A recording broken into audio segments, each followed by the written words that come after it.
Good morning. The June 15, 2022 meeting of the Board of Estimates is now called to order. The board continues to meet in the hybrid format. For those of you who are live, please take a moment to silence your cell phones and any other electronic devices. For those attending virtually, please keep yourself on mute until you've been recognized by this board. If you're here to testify on the proposed water rate increase, please ensure that you have signed up on the sheet available in the back of the hearing room so you can be recognized appropriately at its time. At this time, I would ask our clerk, Ms. Celeste Amato, for any corrections, additions, or noted abstentions to today's agenda. Madam Clerk, the floor is yours. Thank you, Mr. President, and good morning, everyone. We have the following changes and corrections. On page 117, the item for Department of Public Works, Baltimore County water rates, fiscal year 23 water rate increase. Under action requested in the first line, we'll be deleting the word approve and inserting the word note. On page 156, we'll be deleting the text beginning with, in quotes, Bureau of Procurement dash continued and ending with living wage applicable. And on page 170, an item for the Health Department, agreement with Johns Hopkins University, Bartlett Specialty Practice. This item is a duplicate and is already found on page 168, so page 170 will be deleted. Under protests, on page 108, item number 10, Bureau of Procurement, item contract number B5000-6466, street tree supply, delivery, planting, and maintenance, spring and fall 2022. A protest was received from Robert Fulton Dashiell Esquire on behalf of Lawrence Incorporated. A response to protest was received from Baltimore Tree Trust Incorporated. A request for postponement was received from Lawrence Incorporated. Deferrals and withdrawals on page number 108, item number 10, Bureau of Procurement, contract B5000-6466, street tree supply, delivery, planting, and maintenance, spring and fall 2022. This item is being deferred at the request of the city administrator.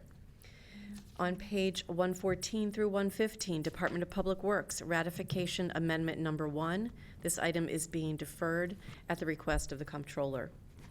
Page 139 through 140, item number 9, Bureau of Procurement, contract B5000-4896, office moving services. This item is being deferred at the request of the city administrator.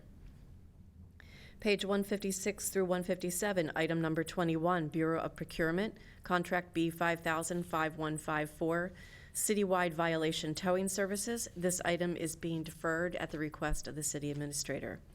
And page 158 through 159, item number 22, Bureau of Procurement, contract B5000-5017, background investigation. This item is being deferred at the request of the city administrator.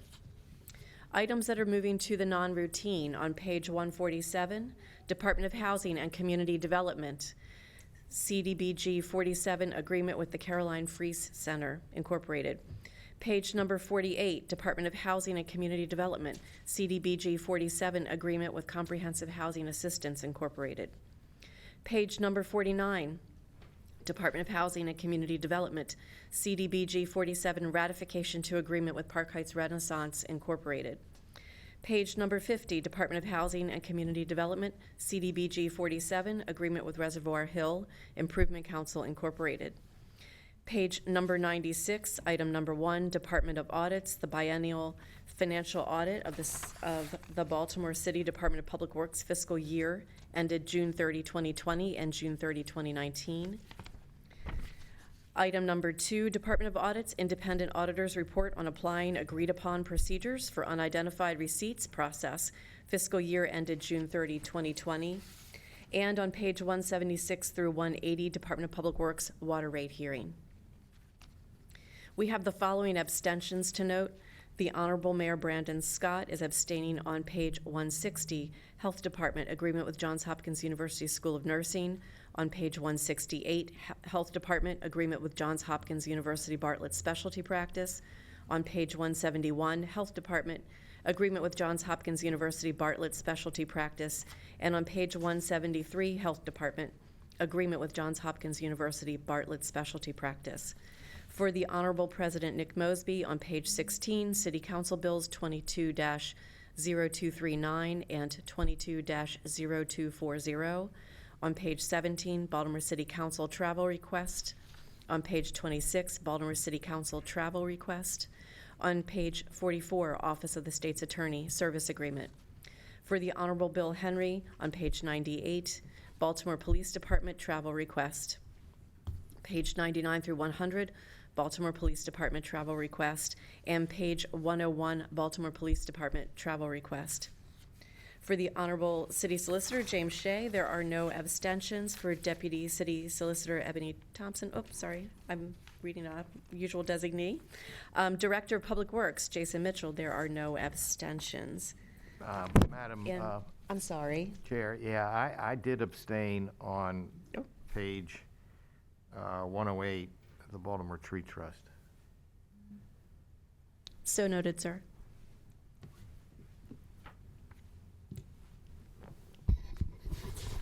Madam Clerk, is that it for the moment?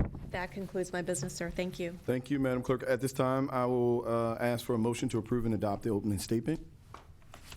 So moved. Second. It's been moved and properly seconded. All those in favor, please say aye. Aye. All those opposed, please say nay. The ayes have it. The opening statement has been adopted. At this time, I would ask the board to turn its attention to page 108, item number 10, Bureau of Procurement, B50006466, Street Tree Supply, Delivery, Planting, and Maintenance, Spring and Fall 2022, Department of Recreations and Parks. The city administrator has requested that this item be deferred until the board's June 29th meeting. Since this item has been deferred already, we do require this subsequent request be approved by the board. At this time, I would take a motion for us to defer this item to June the 29th. So moved. Second. It's been moved and probably seconded. All those in favor, please say aye. Aye. And all those opposed, please say nay. The item will be deferred. Next up is another item that was previously deferred, requiring a vote today. Please turn your attention to page 158, item number 22, contract number B50005017, background investigation with Kentech Consulting Incorporated. Again, the city administrator has requested for us to defer this item to June 29th. At this time, I'll take a motion. So moved. Second. It's been moved and probably seconded. All those in favor, please say aye. Aye. All those opposed, please say nay. The ayes have it. This item is deferred. I now direct the board's attention to a memorandum from my office dated June 13th, 2022, identifying matters to be considered as routine agenda items together with any corrections and additions, abstentions, and no votes that have been noted by our amazing clerk. I will entertain a motion to approve the items contained on the routine agenda. So moved. Second. It's been moved and properly seconded. All those in favor, please say aye. Aye. And all those opposed, please say nay. The ayes have it. The items the routine agenda has been adopted. The first item on the non-routine agenda can be found on page 47, Department of Housing, Community Development. This request is to authorize and execute a grant agreement with Caroline Frace Center Incorporated. On behalf of the Department of Housing, we have Commissioner Alice Kennedy to walk us through this grant agreement. Commissioner Kennedy, the floor is yours. Commissioner Kennedy, you are still on mute. We see you, but we can't hear you yet. No, she's not on mute. Good Dick. morning, Council President and members of the board. This contract is one of our routine community development block grant contracts that provides operation support for nonprofits. This specific one is for the Caroline Free Center, and is part of the CDBG 47 year, which actually covers fiscal year 22. And this is one of the groups that we've been moving forward as fast as we can in terms of catching up from some of the grants that were delayed during the CDBG 46 year. So I don't know if there were any specific questions that members of the board had. Thank you, Madam Commissioner. At this time, I will yield the floor to our Comptroller, Bill Henry. Thank you, Mr. President. Good morning, Madam Commissioner. If it's okay with the rest of the board, the comments and questions we have are about the grant agreements as a package. So if we want to go through all four first and then go in to it. I mean, we'll bring them up, but I say you go down the path and ask all the Okay, questions okay, well- about the block grant. And Well, okay, so then, we'll just note them on the items that we're going to read later on. all right, well then, what I wanted to, the issue that I wanted to raise for the board is that late submissions and effectively retroactive approvals for these CDBG grants have been a persistent problem, not just throughout our term, but for long before that.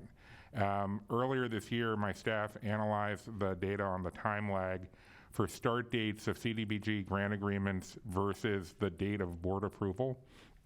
They looked at CDBG agreements submitted to the Board of Estimates beginning January 1, 2021 through June 1 of 2022. And what they found was that the minimum number of time in terms of days between contract start and BOE approval was 139 days. The maximum was 830.5 with an average of 437 and a half days.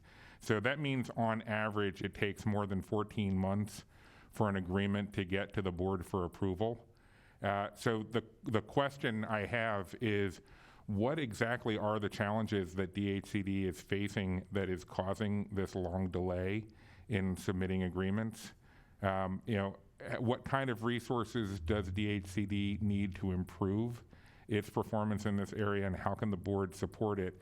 Because we constantly get requests and complaints from nonprofits who have already laid out the funds for whatever it is that the CDBG grant is supposed to be reimbursing them for, and we are creating some significant amounts of stress in the nonprofit community by not being able to get these contracts approved faster. How can we help do that? So thank you, Comptroller, for the question. There are a couple of things that I want to address and kind of talk about as it relates to the CDBG program and the CDBG contracts to answer and get at your question. I would also say that I'd want to be able to review the analysis that your team did as well, because there are some things, CDBG does operating grants as well as capital grants. And historically, the capital grants actually do take a significant amount of time working with grantees to move through on the capital side. So I would also want to kind of see some of the breakdown as it related to the averages, if there were any capital grants in there that were throwing off some of the average in terms of the 800 and some odd day for the longest one that you mentioned. So I'd want to go in and do some further analysis with your team on that to address the differences in terms of capital versus operating. Happy to. And that would also kind of cover some of the key things. So one thing to note is that the fiscal year 21 grants, which is the CDBG year 46, this is also the part which gets fun and confusing. The CDBG 46 and Community Development Block Grant program itself runs on a federal budget cycle. So the CDBG 21 grants were greatly delayed due to the fact that during the time frame of the CDBG 46 year and that moving into fiscal year 21 and the approvals that are needed for the annual action plan that approve all the grants was delayed greatly because of an influx of COVID-related funding that the city had received, which needed to be addressed first with all of the planning around that, annual action plans, special amendments that needed to be done and submitted for HUD, and programming of the COVID-related funds, which took precedent at that time, given the nature.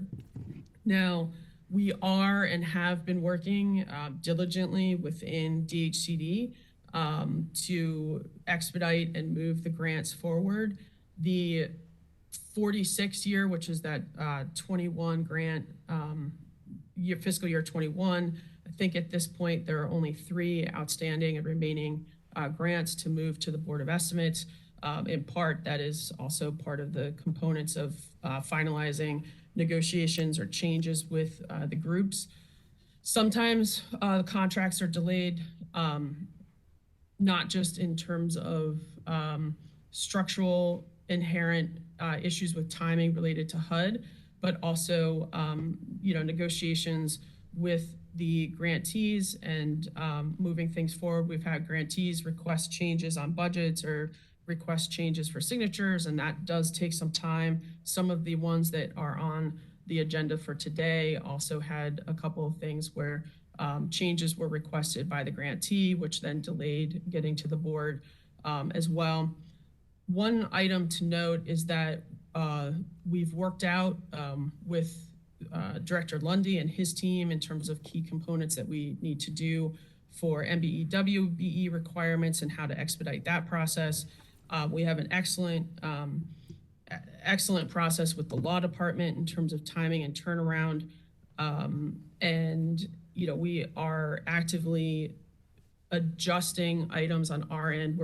I just reviewed with the team. Actually, we're going to be making changes to the budget document based on changes at HUD and what is required or not required, which we know will expedite in terms of working with the organization. So we're actively taking steps within the agency we also have basically a standardized template for the operating agreements with the law department. So we are taking steps to expedite and move this forward. I do want to highlight, because of the nature of the program with the Community Development Block Grant Program, that as we look to this next fiscal year 23, and what is the Community Development Block Grant 48 program year, we still will have a lag, and that lag is not due to us at DHCD or the city.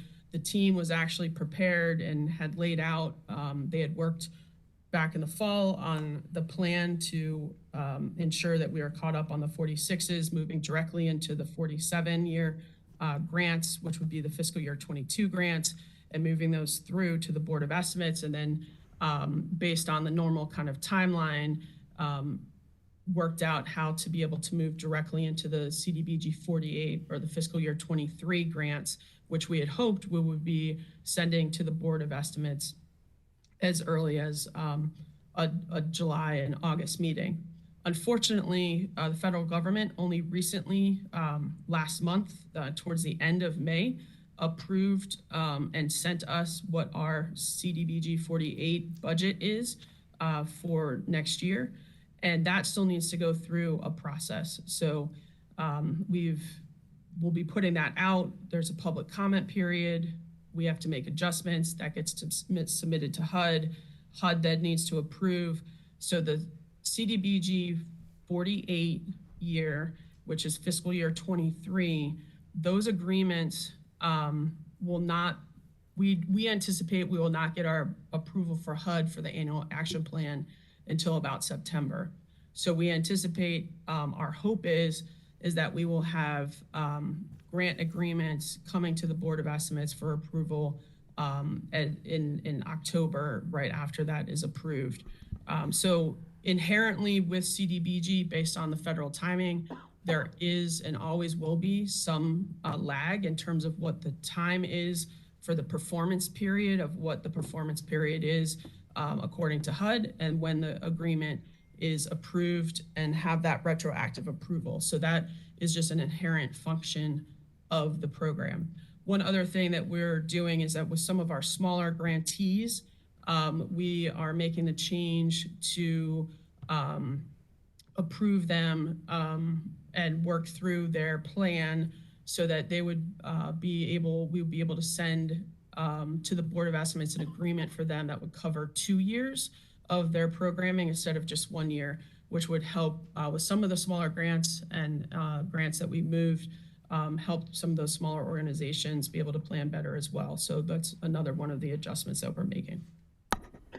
Thank you, Madam Commissioner. That is wonderfully informative. If you could just add one bit of clarity, both for the board and for the folks at home, for the year 48 grants, when would be the, I think I'm asking this right, when would be the formal start date for the year 48 grants? July 1, 2022. So the Okay. formal start date is the fiscal year. So the formal start date would be, Is our fiscal year, not the federal yeah. fiscal year? yeah, Okay. that would be our fiscal year. So that's the disadvantage Pretty you're sure. at, is that you're not even going to get the approvals back from HUD until September for contracts that were supposed to start July 1. Correct. And that's, the federal budget was delayed significantly this past year. I think that they ended up not approving the federal budget until March this year, if I'm not mistaken, March or April. And then HUD did not make us aware of what our award amount would be until, like I said, that third week of May. So also unfortunately for CDBG year 48, which is fiscal year 23, our award amount from HUD was also reduced because the overall funding for CDBG in the federal budget was reduced. So they made cuts across the board to all jurisdictions. Okay. All right. Thank you, Mr. President. Thank you, Mr. Comptroller. At this point, are there any additional questions or concerns from other members of the board? Hearing and seeing none, I'll entertain a motion. I move approval. Second. It's been moved and probably second. All those in favor, please say aye. Aye. All those opposed, please say nay. The ayes have it. This item is approved. As noted by our comptroller, there's going to be a couple different DHCD grants. We're going to go through them. I believe all the questions were taken care of on the first one. If not, the floor will still be open for members to ask questions. But the next item on the non-routine agenda can be found on page 48, Department of Housing and Community Development. This request is to authorize and execute a grant agreement with Comprehensive Housing Assistance Incorporated, also known as CHI. Once again, we have Commissioner Kennedy to walk us through the agreement. Commissioner Kennedy, if you have anything new to add for this particular item, please do so at this time. Nothing new. This is also a standard operating agreement. Thank you. Mr. Comptroller or anybody else from the board? We're okay? I have a question, Mr. President. Mr. Solicitor, the floor is yours. In view of the lengthy, but I think informative explanation you just gave, do you have plans to let the community that's affected know? Because I agree with the controller, we're getting a lot of complaints about the delays. Yes, Solicitor, actually, I need to check with staff, but I believe that a letter was sent out to all of the grantees on Friday of last week, updating them on the timeline, specifically also the timeline for CDBG 48. Thank you. Thank you, Mr. Solicitor. At this time, are there any additional questions or concerns or comments? Hearing and seeing none, I'll entertain a motion. I move approval. Second. It's been moved and probably second. All those in favor, please say aye. Aye. All those opposed, please say nay. The ayes have it. This item is approved. On to our next DHCD grant. This can be found on page 49, Department of Housing and Community Development. This request is to authorize and execute grant agreement with Park Heights Renaissance. Again, Commissioner Kennedy, do you have anything to add regarding this item? No, standard operating. Thank you. At this time, are there any questions or concerns from members of this board? Hearing and seeing none, at this point, I'll entertain a motion. Move approval. It's been moved and probably second. All those in favor, please say aye. Aye. All those opposed, please say nay. The ayes have it. This item is approved. And next, last but certainly not least, this request can be found on page 50, Department of Housing and Community Development. This request is to authorize and execute a grant agreement with Reservoir Hill Improvement Council Incorporated.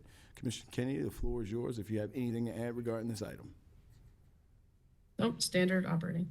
Thank you, Commissioner Kennedy. At this point, does anyone on the board would like to ask any questions, concerns, or comments? Move approval.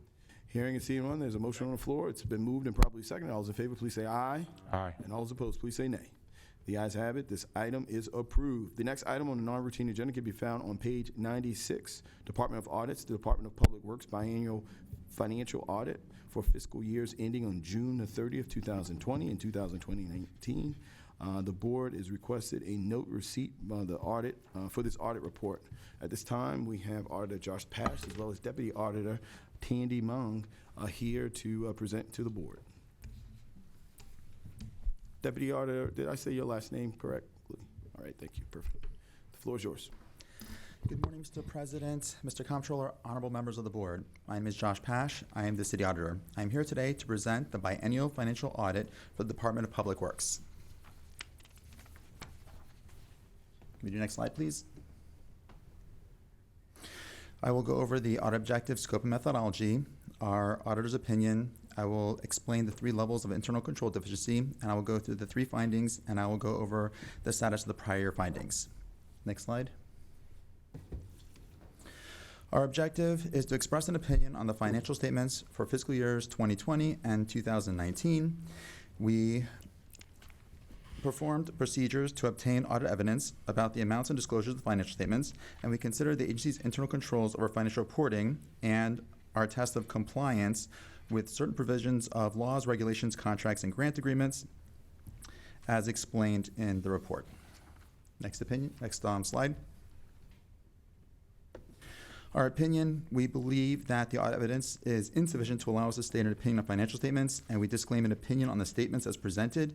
We note that the biennial financial statements are requested by the Biennial Audits Oversight Commission to monitor expenditures of the agencies on an annual basis, and therefore they are not required to be compliant with GAAP. The financial statements were not complete because agency balance sheets are not tracked by agency, but as a city as a whole, and there is no statement of cash flows. Therefore, we were not able to do a full financial audit. In addition, the statements are not prepared in accordance with GAAP. There is budgetary basis and cash basis, and so that is our opinion there, but we did do our review of internal control. Next slide, please. So we have 3 levels of internal control to put stuff into perspective. So a deficiency in internal control exists when there's a design or operation of a control that does not allow management in the normal course of performing their assigned functions to prevent, detect, and correct misstatements on a timely basis. A material weakness is a deficiency or combination of deficiencies in internal control that there is a reasonable possibility that a material misstatement of the financial statements will not be prevented or detected and corrected on a timely basis.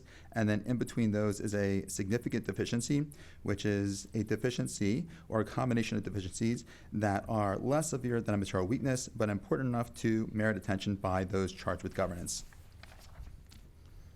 Next slide, please. So our first finding, we noted that DPW needs to improve certain payroll controls to demonstrate compliance with city policies and payroll documentation and controls over payroll. We noted that the DPW was not able to completely provide documentation for the selected fiscal year 2020 payroll activities.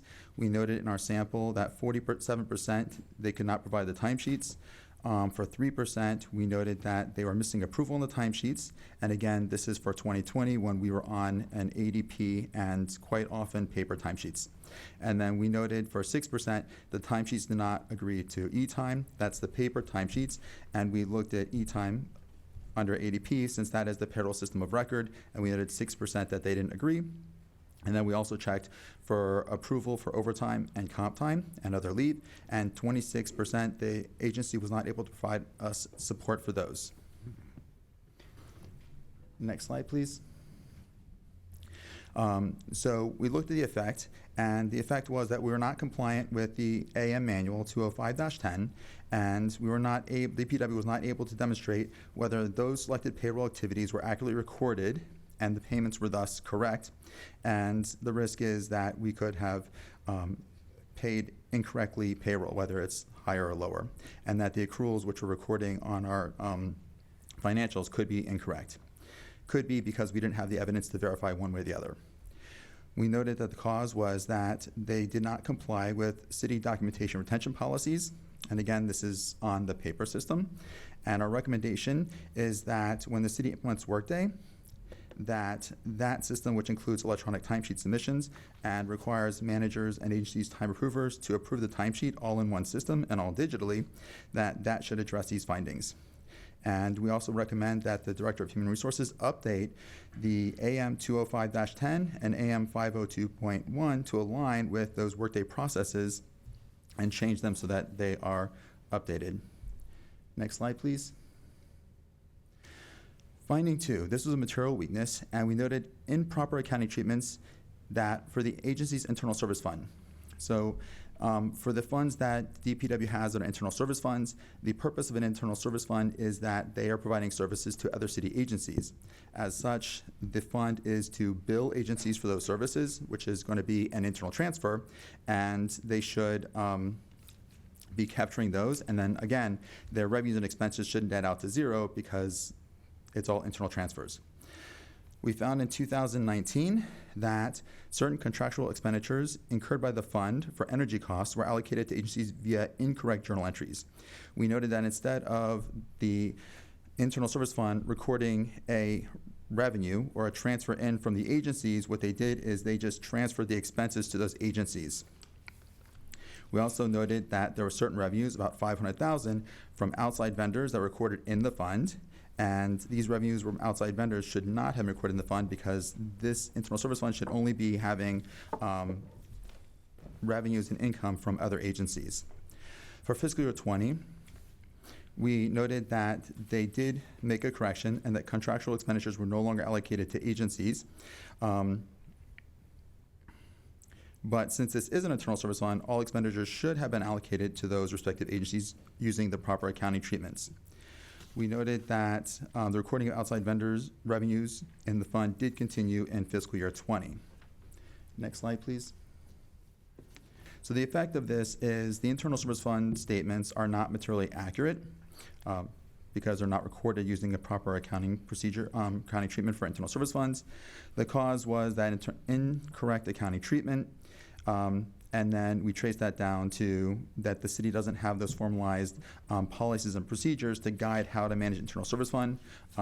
Through previous audits, we did notice that internal service funds and other agencies are accounted for differently, so there's not consistency across the city. Our recommendation is the Director of Department of Finance establish one set of policies for internal service funds, and in those policies they should define the internal service fund as a proprietary fund, which must be accounted for as I described before, and then to do training for accounting personnel, because like I said, there's not consistency across the city, and then to make sure that we're allocating those internal service fund expenditures to those respective agencies, and then to evaluate the internal service fund annually to make sure that we don't have surpluses and deficiencies at the year end. If there is more transfers or revenue into the internal service fund than expenditures, that should be corrected, and vice versa. If there's more expenditures, then they should be an increase in revenue to balance it out, and there should be a equal amount of revenues and expenditures. Next, we have finding 3. So this was a significant deficiency, and we noted that outstanding encumbrances impact the agency's budgetary statements. What we noted here was there are open purchase orders that should have been closed as of June 30th, 2020. These purchase orders were encumbered in fiscal year 19 and fiscal year 20. We looked at 35 encumbrances, and we noted that 25 were open that should not have been open. Just to put things into perspective, an encumbrance is if the city allocates money that they're going to spend on a certain project or a certain purchase order, that money is set aside into a separate bucket called an encumbrance so that no one else spends that money. And then once that purchase order or that project is done, those should be cleared out because that money is no longer needed for that specific project and can be freed up for other purchase orders. So continuing, we noted that 3 purchase orders were open. They didn't have any invoices for more than a year. However, there was still encumbrance on the books. We noted 10 purchase orders were open and they had remaining encumbrances after all billed invoices were paid, and there was no use of those purchase orders anymore. We noted 2 purchase orders were closed in city buy, and in 2019, however, those encumbrances were still open in Dynamics. We noted that 10 purchase orders incurred prior to 2019 had no payments made for them after June of 2019, and we noted that these purchase orders were on purchase order releases within the period of performance that was ended, or for market purchase orders where the actual invoice was for an amount less than the encumbrance. So what we mean there is that the purchase order period was over, but we still had encumbrances tying up those funds. Next slide, please. How much money are we talking about? Do you remember? I'm sorry. No, that's fine. Speaking to the mic. I'll just ask the auditor if he knew how much money we were talking about regarding these findings.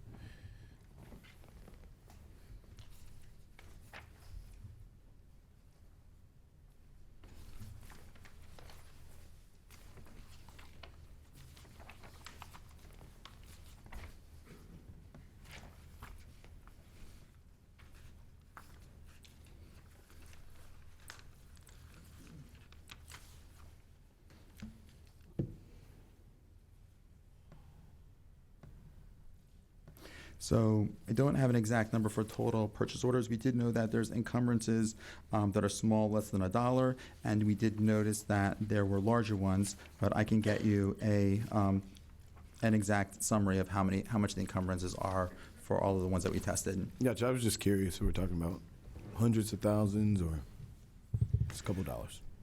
It typically does not run into hundreds of thousands, and what we found was that these encumbrances are not driving the procurement of the agencies, and so because they're so misstated, we kind of find that they're being ignored for the most part, which is a significant governmental control which we can't rely upon. And we did notice that in the going live of Workday, that the Department of Finance has sent out to the agencies a list of encumbrances asking which ones need to be continued or closed out. But we will talk more about that in a second. Got it. Thank you. Okay, finding 3 continued. Are we on the effect? Okay, so the effect is that the outstanding encumbrances are rolled over to future periods, and this basically gives us inaccurate budgetary statements, and that basically the cause is we don't have strong controls over encumbrances. We noted that there is a process for an annual liquidation of the encumbrances by Department of Finance reaching out to the agencies, but that process has not been working effectively.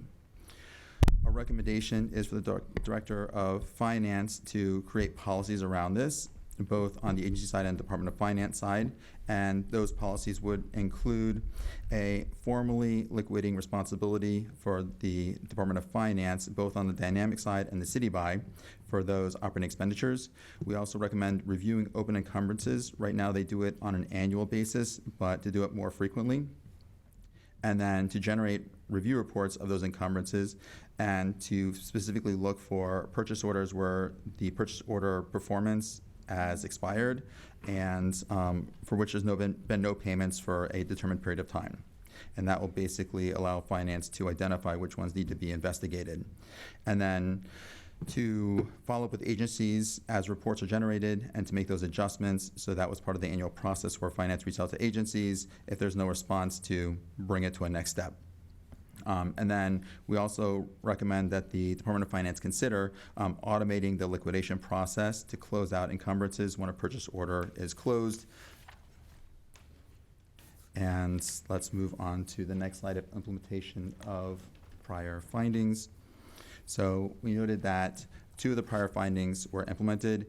One of them was the last audit. We mentioned that there was $5.6 million that was in a specific fund, but it was put there as a transfer, and we recommended releasing those funds so that the city could use them because they were kind of stored away, and DPW has transferred them and they use them for waste reusal and disposal. That was implemented. And then we also noted a finding that at one of the weighing stations, the internet connectivity was very sporadic, which was actually impacting operations, and that was implemented. We noted one finding that was partially implemented, and this was for the Northwest Transfer Station and QRL, and we noted that collection duties were not properly segregated, and there was a lack of management oversight with cash collection, and that the security camera systems were not operating. So under the partially implemented, we noted that we had recommend creating a control list or a counter to automatically count when a vehicle is parked on the scale, and that would create a population so we could see that we had collected for each one. That has not been implemented. We recommended that procedures were for the collection process would include credit memos, and that would be in the daily reconciliation. We noted that credit memos are prepared by administration staff, and those credit memos basically cancel or clear out items that record as collections, but those are not being put into their daily reconciliation and sent to finance, and that has not been implemented, at least the policy. We also noted that there was a lack of segregation of duties, that one person was collecting cash, preparing the deposit slip, and validating the deposit slip. And in our discussions, we noted that when segregation of duties is not an option, that a detective control should be used, and we recommended one of monitoring, where a separate section, the support services would monitor those and do that secondary review of those, and that has not been implemented. There was an implemented part, which was they did install or fix the security cameras. That concludes my presentation. I'd like to thank our audit team and the DPW staff for their work and assistance in this audit, and I will take any questions. Thank you, Mr. Auditor. At this point, are there any questions, comments from members of the board? Hearing and seeing none, thank you, Mr. Auditor. The report will be noted. I'm sorry, we do have a question? Well, I have a question, but not for the auditor. Oh, I'm sorry, for DPW? Yeah. Okay, cool. All right. I guess, who's here from DPW? Mr. Moore, if you could. Ms. Comptroller, the floor is yours. Thank you. I'm going to start work my way backwards from towards the end with the repeat finding noted on pages 24 and 25. This concerns the fraud risk at Northwest Transfer Station and Quarantine Road landfill relating to the system for weighing trucks. In its response to the finding, DPW reported that they had to undertake a procurement for a new software program to address this issue. According to the response, the procurement was to have been completed by April of 2022, and implementation of the new software was to have been completed by May of this year. Did that actually happen? I'll have to confirm with the staff at the landfill, but I believe we did have the bids received, and we should be on track for that. Okay, so the reason I'm checking with is because on track means it's already been done and is up and running. So if you could report back to the board with whether or not this is already running, and if it's not already running, what is the new projection for when it will be running? Second, I was glad to hear that the cameras are now working. What it was unclear is anybody monitoring them and looking to make sure that what is being reported as the refuse that has been collected is matching what we're seeing if somebody goes back and looks at the cameras, the camera footage. The supervisory staff at the landfill does review the cameras from time to time for accuracy. All right. And the segregation of duties, that was a requirement for cash control. Has that been addressed yet? Yes, I believe so. Okay. Working backwards, the significant deficiency on page 21, finding 3, relating to purchase orders that remained open even though no payments had been made on them for over a year. In management's response, implementation of Workday is offered as the solution. I'm tempted to get that on a business card. You know, implementation of Workday is the solution. Understanding that implementation has been moved to August 1 of this year, and I guess technically this might be for the Department of Finance. Will the Department of Finance be reporting back to the board on the progress, or would individual agencies reporting back? And if so, is 6 months from August 1 a reasonable amount of time to measure the results of the Workday implementation? Excuse me. Good morning, President Mosby, Mayor Scott, Comptroller Henry, honorable members of the board. I'm Henry Raymond, Director of Finance. In response to your question, yes, 6 months from the date of implementation would be a suitable date to report back on finding 3, which is related to the encumbrances. And Workday will be able to appropriately handle the issues associated with encumbrances. Just for the board's information, the present and the historical issue with encumbrances is the fact that they're in 2 different systems. Encumbrances are in the city's accounting system, City Dynamics. They're also in the city's procurement system, City Buy. So when we deobligate or liquidate encumbrances, the requirement is to take the transaction in both separate independent systems. It's very labor intensive, it's manual. So with Workday, we have a totally unified, integrated system, and these issues should not present themselves in Workday. Now, my final comment on this is, as we are preparing for the implementation of Workday, we're cleaning up the data, i.e. the encumbrances that are migrating into Workday. So we're doing a lot of cleanup activity. That cleanup activity started several months ago. Some of the encumbrances by fiscal year are being deleted entirely. We're coordinating with agencies on what encumbrances are still required so that the encumbrances that we bring forward into Workday, that those encumbrances are as accurate and as clean as possible. And I guess what I'd like to say is the Finance Department thanks the Department of Audits for the audit regarding DPW and the findings. I'm speaking to findings 2 and 3, which relate to the Internal Service Fund and encumbrances. These are citywide findings. They are not limited to DPW. So as it relates to finding 2, which is proper recordation of internal service funds, we concur with the Department of Audits. It's a matter of how we record the revenue and the expenditures. We were not doing the appropriate entry on the expenditure side, and it distorted the financial statements. Now, as it relates to the financial statements, biennial financial statements are going away because the Biennial Audit Commission determined that these particular type of financial reports do not serve a meaningful purpose. The resources should be better allocated to doing more performance audits. Thank you. Yep.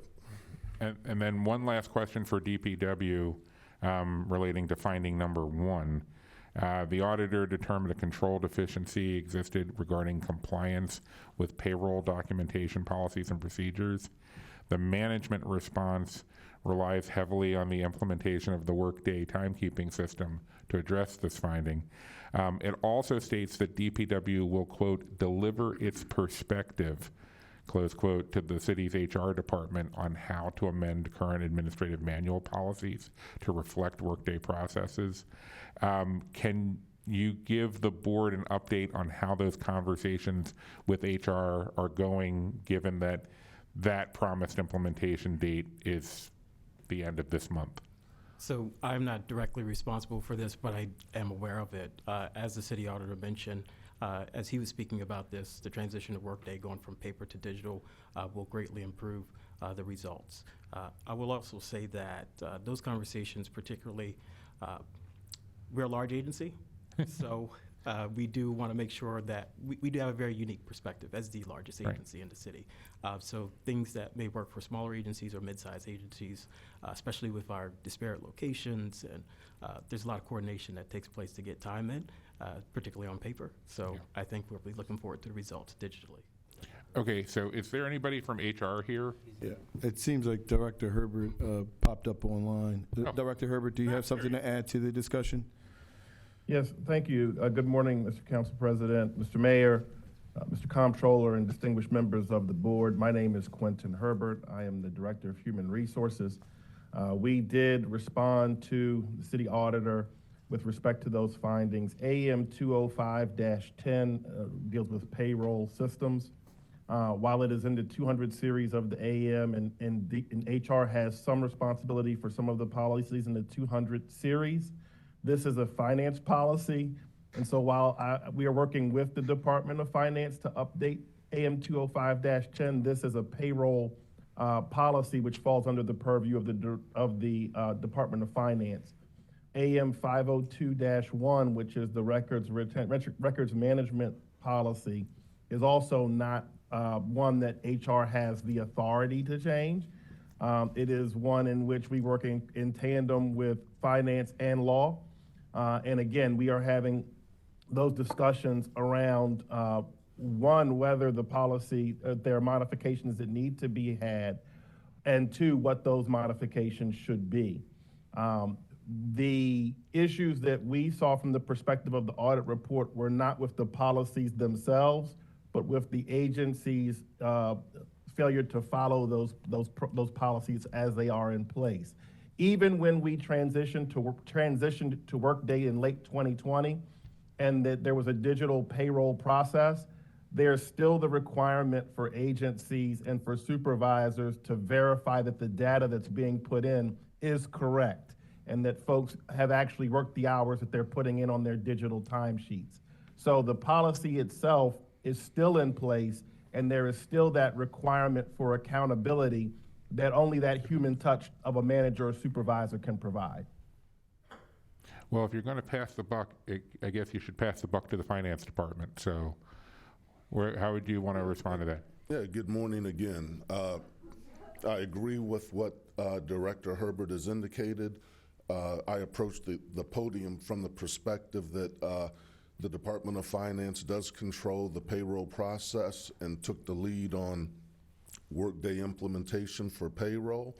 The point is that all of the documentation that an agency would require for audit purposes is and will be maintained in Workday.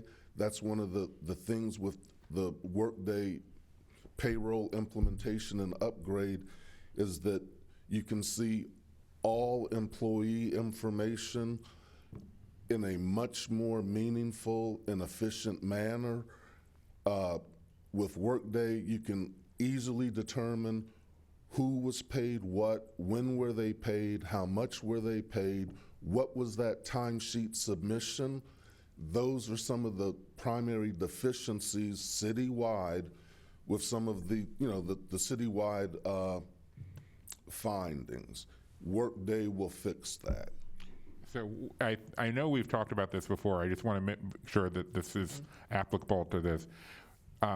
Once we get through each section of implementation with Workday, is it finance that takes the lead on making the appropriate changes to the administrative manual to reflect what the new process is? Yes. Okay. And we have internal staff within the Bureau of Accounting and Payroll Services that is presently in the process of drafting, editing, and updating policies, because the implementation of Workday, a lot of the present policies in the AM manual will cease to exist because our business practices are completely different, because we're using best industry practices configured in Workday as opposed to perhaps the way we've been doing business the last 20 or 30 years. Thank you. Thank you, Mr. President. No, thank you, Mr. Comptroller. At this time, Mr. Moore, before you sit down, we kind of went a little bit out of order. I want to give the department, because you guys always come with very detailed response to the audit. So I know that we talked a lot. If there's nothing new to add, but I wanted to give you an opportunity to speak on anything in response to the audit. Sure. Management generally has agreed with the findings and concurs, and we defer to the Department of Finance on the citywide implementation of those policies. Thank you, sir. At this point, are there any additional questions or concerns from members of this board? Hearing and seeing none, we will record this audit report as noted. Thank you, Mr. Auditor, as well as Madam Deputy Auditor. The next item on the non-routine agenda can be found on page 96, Department of Audits, the Independent Auditor's Report on applying agreed-upon procedures for unidentified receipts processed for the fiscal year ending in June 30th, 2020. The board is requested to note receipt of the audit report. Once again, I will turn the floor over to Deputy Auditor Tandy Mung, who will walk us through the report. Thank you, Deputy Mr. Auditor, the floor is President. yours. Good morning, Mr. President and honorable members of Board of Estimates. My name is Tandy Mao. I am the Deputy City Auditor. I am here to present you agreed-upon procedures results for unidentified receipts. Next slide, please. This is the agenda for today. Next slide. First of all, I would like to help the attendees understand what are unidentified receipts. Unidentified receipts are payments made to the city from various sources. However, the city does not know what revenue account they should be posted. Since the city does not know whether the payments received actually belong to the city, the payments are shown as a liability on the city's book. The unidentified receipts came to our attention when we were auditing the city's fiscal year 2020 annual financial statements in 2021. At the time, the balance was $49.1 million. As a result, we initiated this engagement. This engagement has two objectives. Objective number one,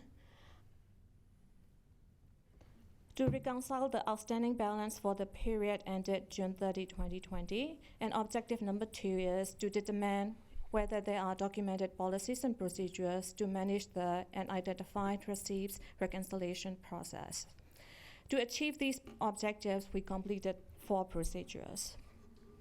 Procedure number one, we determined the composition of the unidentified receipts balance. When we started the engagement, the balance was reduced to $35.9 million from the previously identified balance of $49.1 million. Out of $35.9 million, approximately $19 million is from state, $2.9 million is from federal, and approximately $12 million is from other sources, and $150,000 is in currency and coins, and we did not get information for $1.5 million. Next slide, please. Procedure 2. We identified whether there are documented policies and procedures for identifying and coding of receipts which do not have accompanying remitted advices. We noted an exception. The Department of Finance has documented procedures, however, they are not complete. For example, there was no information to identify the unidentified book transfers receipts appearing on the bank statements. Next slide, please. Procedure 3. We assisted in identifying appropriate accounts to code the unidentified receipts. We selected 60 samples totaling $16.5 million. This represents, this is like 46% of $35.9 million balance. We were able to accurately identify 49 samples. We were not provided sufficient information to identify 11 samples. These 11 samples include 4 for book transfers on the bank statement, and 7 were from various city vendors. Next slide. Procedure 4, we identified the root causes of the balance of $35.9 million. First of all, bills are sent by agencies. Department of Finance receives payments, deposits payments, and records payments in the accounting system. Secondly, modified accrual basis is used for the financial reporting purpose, which means that city books revenue when received. So the Department of Finance is not tracking accounts receivable, and they are not in a position to know which revenue account they should post to, unless specific information is included with the payments. As a result, Department of Finance has to work with other agencies. However, some city agencies take longer to respond to information requests from Department of Finance. Lastly, the second reason is the process of reconciling the unidentified receipts is complex, and it is also manual process with many sub-processes. It takes time to get familiar with all the processes involved in the reconciliation process. The personnel who is responsible for reconciliation, that person has been in this position not too long ago, compared to the former staff member who was in the position for 20 plus years. Lastly, as we noted in Procedure 2, incomplete policies and procedures also contributed to the unidentified receipts balance. Next slide. So we recommend the Director of Finance migrate all billing to Workday and record and track accounts receivable for bills sent. Here we recognize that city wants to continue using the former systems for the water bills and the real estate property taxes. We also recommend the Director of Finance to train Bureau of Revenue Collection personnel to post cash against accounts receivable. We also recommend the Director of Finance to develop and implement procedures manuals to guide BRC and Bureau of Accounting and Payroll Services personnel in posting cash receive-offs, billed items, and non-billed items. An example for the non-billed items is ambulance revenue. The city has a vendor billing and collecting ambulance revenue on behalf of the city. We also recommend the Director of Finance revise and implement the current documented policies and procedures, to include the items listed on the slide. This concludes my presentation. We appreciate Department of Finance cooperation throughout the review. We also recognize the hard work done by the audit team. Thank you both for allowing me to present the audit results, and I will be taking the questions if you may have. Thank you, Madam Deputy. Thank you, Madam Deputy Auditor. At this point, are there any questions or concerns from members of the board to the audit team? Not for the audit team, but I do want to follow up with finance. Okay. Any with the audit team? None at this time. At this time, Director Raymond from Finance, would you like to respond? Yeah, good morning again. The Department of Finance concurs with the two primary findings related to the audit. And again, we thank the Department of Audits for the work that they did on the audit. Again, we concur. These items are being implemented as part of the implementation of Workday, with the exception of real property billing and water billings. We will be establishing accounts receivable for the items for better tracking. Okay. Staff will be trained between BAPS, Bureau of Revenue Collections, and the Treasury Management Bureau. Yep, so we definitely concur and agree. Thank you for that. Are there any questions? Mr. Comptroller, the floor is yours. Yeah, just one, just like with the previous one, can we expect finance to be able to come back within 6 months of implementation and just give us an update on how it's going? Yes, sir. 6 months is acceptable. Okay, thank you. Thank you. At this point, are there any additional questions or concerns from members of the board? Hearing and seeing none, thank you for the excellent presentation, Madam Deputy Auditor. At this point, we've been joined by our City Chief Administrative Officer, Mr. Chris Shorter. Thank you for joining the panel. He's sitting in for the Mayor of Baltimore. He had to run. Moving on to our next item.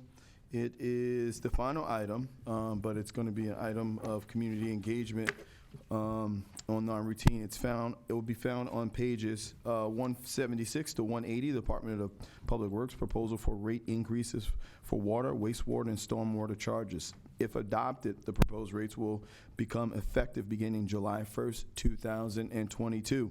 The proposed rate increases were first presented to the board on May the 4th with a request to hold this hearing today.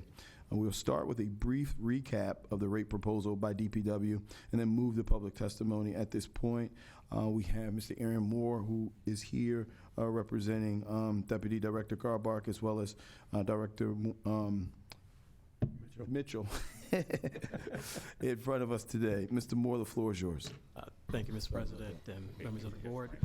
As you mentioned, it will be a quick recap. Most of you have seen this presentation and it has been posted publicly.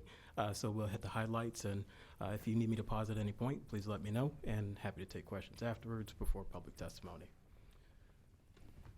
So I'll go over a few things today, talk about the overview of where we're at right now, the proposed rates, how we got there, and also some insights into our process as well. That'll be our agenda for today. Looking at the next slide, after that one, on the overview, just want to highlight that DPW is transforming the way that it does business. We are currently modernizing our systems with a turnaround initiative that's conducting many projects with daily oversight and progress.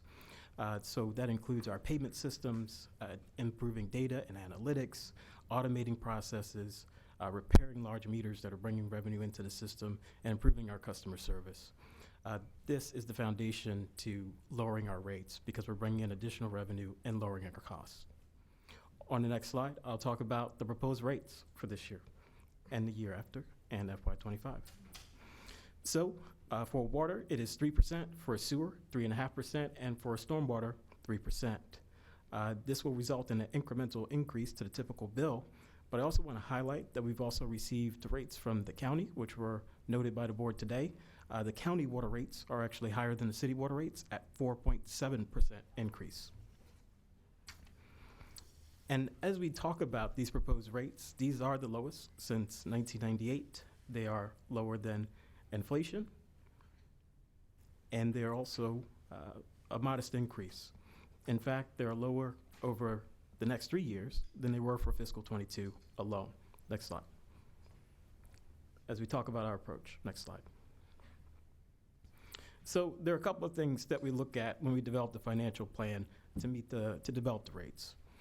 One, that's making sure that we have enough to fund our operating expenses, to meet important metrics on our debt obligations, to continue to invest in our infrastructure with debt and cash financing. In addition to that, ensuring that we're equitable and providing affordability programs for our customers, and also looking forward to the future. It's not only about right now, but also 30 years from now, as we look at the operations of the utility. In the next two slides, I'll get a little bit more into the detail, but this will provide important context for you all about our assumptions in particular. So there are several major drivers that can be quantified, the things we know. And that includes things like increased costs for operating supplies. We've seen increases in the prices of chemicals and, of course, in our petroleum products. We've also continued to invest in our fleet facilities. And in addition to that, we want to continue to support the turnaround initiative to lower costs and raise revenue over time. Not only will these infrastructure investments be important, but they're going to last for a long time and improve our system and preserve the quality. But there's also some things that cannot be reliably measured or anticipated, and that's some of our management insights in particular. We know that inflation is rising, and even today, we may see that we're going up 75 basis points potentially by the Federal Reserve. So we know inflation is rising. We're combating that. Interest rates are rising. And of course, we see continued global supply chain instability and shortages, as we also see conflicts happening around the world.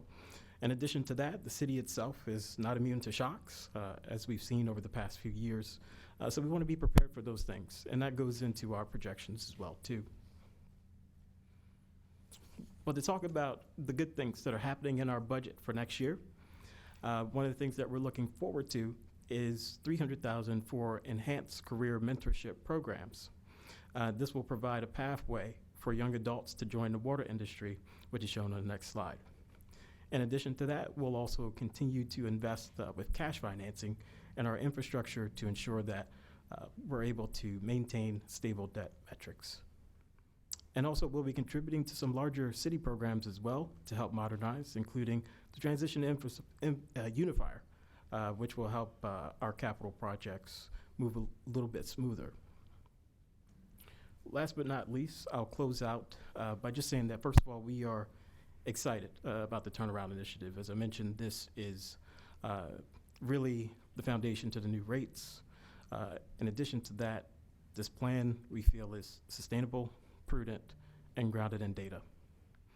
We will continue to invest in our system, and most importantly, we will continue to fund our customer affordability programs and career pathways into the industry to help us in the long term. With that, that concludes my presentation today. Thank you, Mr. Moore. When we talk about the rate increases, I think there was a slide that showed us the past 20 years, year over year rate increase. When DPW came in front of us before I kind of raised this question, it appears that these rate increases are somewhat inevitable. I think you had a slide that kind of showed that the lack of stability associated with operating costs as well as with materials like the chemicals in which you use will kind of be variables in that very complex equation of why we need to raise rates. Is it okay to just kind of accept that this is something that's going to continue, that there's no way for us to kind of get ahead of this and project out what we need to put the rates at where there'll be like a stable amount, a stable rate for a time period? Or because of those uncertainties, it's just really impossible to do that? Well, I'll say two things. One, I think we've somewhat reached that point. I think this utility is headed into a new direction. And I think that's what these represent today. In addition to that, I have to err to my conservative side and say that, anything could happen. The fundamentals have changed quite recently since COVID in particular, and the world is kind of really trying to restabilize itself, particularly supply chain and other instability. So, but however, I think here in Baltimore, we have an excellent plan. We're grounded in data, and for the foreseeable future, at this time, we intend to be at this pace. So a continued amount of rate increases, but controlled. You've tried to mitigate as much as possible too. I think there's good news ahead in the future. Okay, all right. I will say that. That's exciting to hear. Without a promise, Director Mitchell. All right. He kind of looked away a little bit. Are there any other questions or concerns from members of the board for DPW at this time? Hearing and seeing none, thank you so much, Mr. Moore.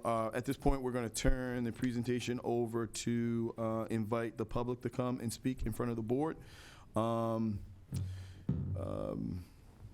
Board members, you've been provided a copy of all written comments submitted by the public. At this time, I would like to go over some quick ground rules for the hearing. Obviously, we are going to have a productive, informative, and respectful discourse in the chambers as well as online. That is the expectation of this board.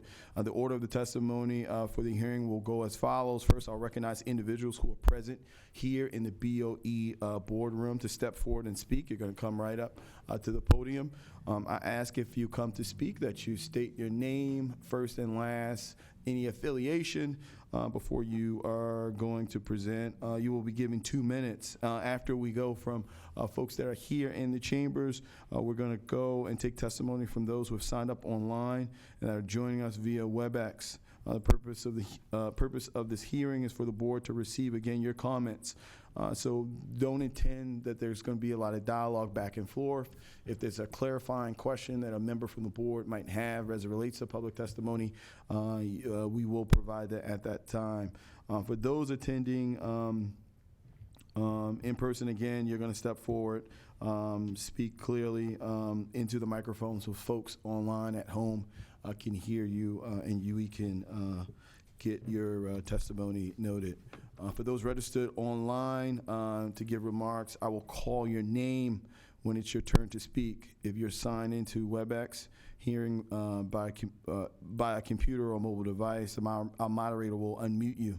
If you're dialed in by phone, you will, when you hear your name, please press *6. Please press *6, and that will unmute you, and you will begin to speak at that point. So at this point, again, we're going to turn it over to public testimony for those in person. The first name I have on my list is Mr. Tyrone Green. Mr. Green, are you here?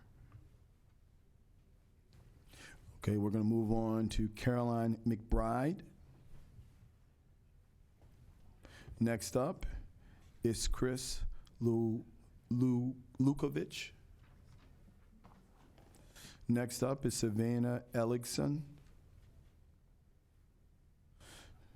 Next is Rihanna Eckel.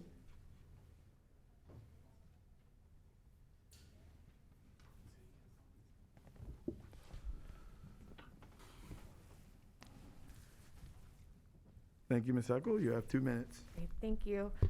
Good morning, Mayor Scott, Comptroller Henry, Council President Mosby, Director Mitchell, and Solicitor Shea. Thank you for holding this hearing and for the opportunity to testify.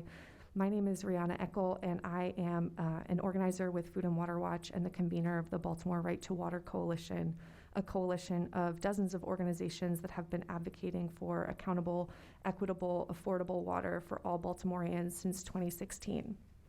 We applaud the effort of the Department of Public Works and Finance Department to put forth the smallest possible rate increase.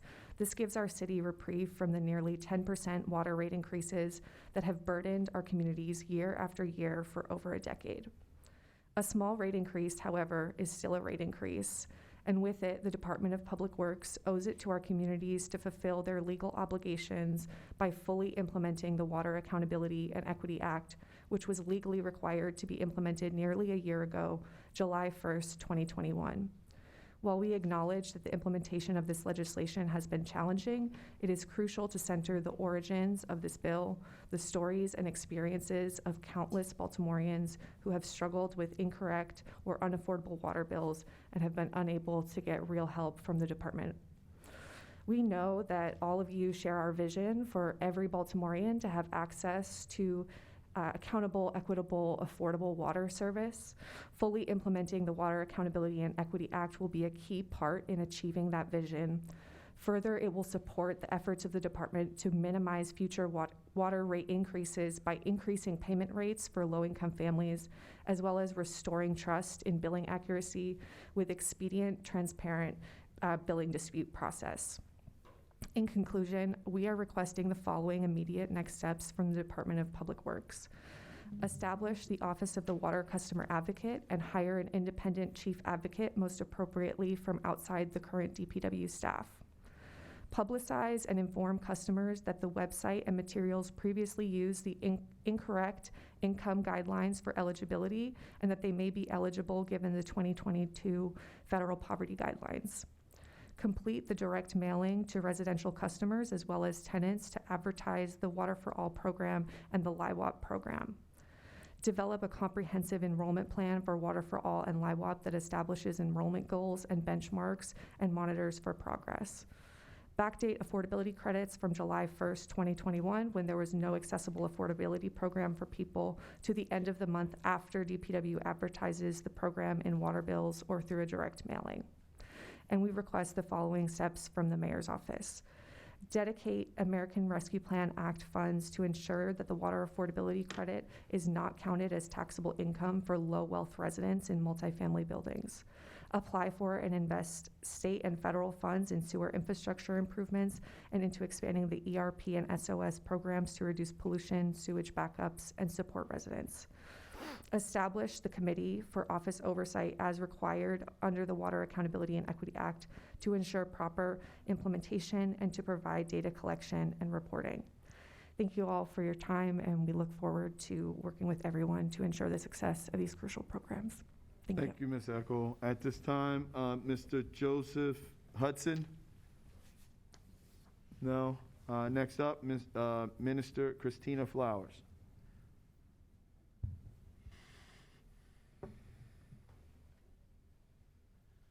Good morning, good day, all. Always take the opportunity to speak before you for our most vulnerable population, not only our homeless individuals, but minus those that lives in the woods and under the bridge that don't have the opportunity of free water. It really should be in consideration that something should be put aside that our homeless individuals that do have the opportunity to access housing or anything can be in some kind of special accommodation, not to be hit with no kind of raise. And also, you know, we did have a mayor that spoke at the addressing the union that water bill increase would not be a problem that constituents would have to be facing. So we would like to have that in consideration, that accountability from our political representatives are very important.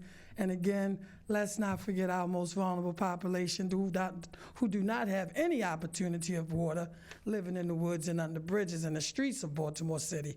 But let's take in consideration that when they are in some kind of housing, our underserved individuals do need that type of no increase in their water bills. Thank you all very much. Consider to have a great day. And nice to see you, Mr. Shorter. Thank you, Minister Flowers. Next, and the last person I have on my in-person list is Rachel Cutler. Is there anyone else who is expected to present who I've not called your name in the room? No? All right. Ms. Cutler, you're going to close us out. Thank you. Good morning, everyone. Good morning. To Mr. Shorter, Comptroller Henry, Council President Mosby, Director Mitchell, and Solicitor Shea. My name is Rachel Cutler. I live in Arcadia, and I am the Baltimore organizer with Jews United for Justice. JUFJ organizes more than 1,600 people in the city to support local social, racial, and economic justice issues. The Jewish tradition teaches us that water is life and that housing is crucial. Denying residents either is a denial of human rights, and yet we know all across Baltimore City, residents are struggling to pay their water bills. We applaud the efforts of DPW and the Finance Department to put forth the smallest possible rate increases. But a rate increase is still a rate increase, and Baltimore residents have been waiting for the full implementation of the Water Accountability and Equity Act. We are tired of coming to you with this request. This is the third time I'm testifying at a public hearing about this issue and uplifting some of the same issues we have been for over a year. One very quick small anecdote for you. One of our own JFJ members moved to the Radnor-Winston neighborhood last year to be closer to her family. She faced exceedingly high water bills and, despite countless calls to DPW, could not get the issue remediated. She felt so frustrated she wanted to move again, and at times paid the exorbitant rate because she couldn't figure out how to fix the issue. After nearly 6 months and assistance from us to bring in her council member for further assistance, she was finally able to get a DPW tech to come out and assess her water meter. If this is the situation for a privileged retiree in North Baltimore, I can't imagine how challenging these circumstances are for the majority of Baltimore residents. The Water Accountability and Equity Act was passed in 2019, and a bill providing strengthening measures and an implementation timeline was passed in 2020. Yet despite an implementation deadline of July 2021, we're coming up on a 1-year anniversary, the Water Accountability and Equity Act has not yet been fully implemented. DPW owes it to Baltimoreans to fully implement the act to ensure affordable water and transparent, accountable dispute resolution process. We echo the demands that my colleague Rihanna brought up from the Baltimore Right to Water Coalition and are requesting the following immediate next steps from DPW and Mayor Scott and his administration. I'm going to keep it very quick because you did already hear them. DPW must establish the Office of Water Consumer Advocate and hire the Chief Advocate immediately. DPW must inform customers that their website and materials previously used the incorrect income guidelines for eligibility and that they may be eligible given the 2022 federal poverty guidelines. DPW must backdate affordability credits for the months that there was no accessible affordability program for people who apply by the end of the month, following the month that DPW advertises the program in water bills or through a mailer. The city must use ARPA funds, and this is directed at the administration. The city must use ARPA funds to ensure that the water affordability credit is not counted as taxable income for low-wealth tenants and multifamily buildings. And the city must apply for and invest state and federal funds in sewer infrastructure improvements and into expanding the ERP and SOS programs. Thank you so much for your time. We hope for a swift remediation of these issues. Thank you, Ms. Cutler. Again, is there anyone else in the boardroom who would like to address the board at this time? Hearing and seeing none, we're going to turn it over to WebEx. The first name I have is David Waters. Do you see Mr. Waters? That's a little on my nose. Oh. Next up, Mike Fisher.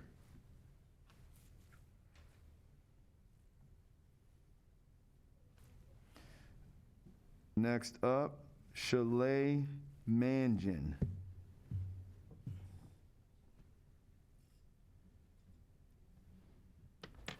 Next person up who signed up to testify is Lisa Chang.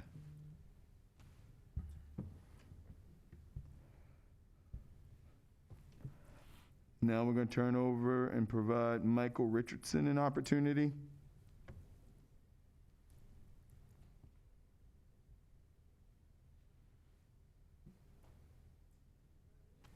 Next, Taylor Smith Hams.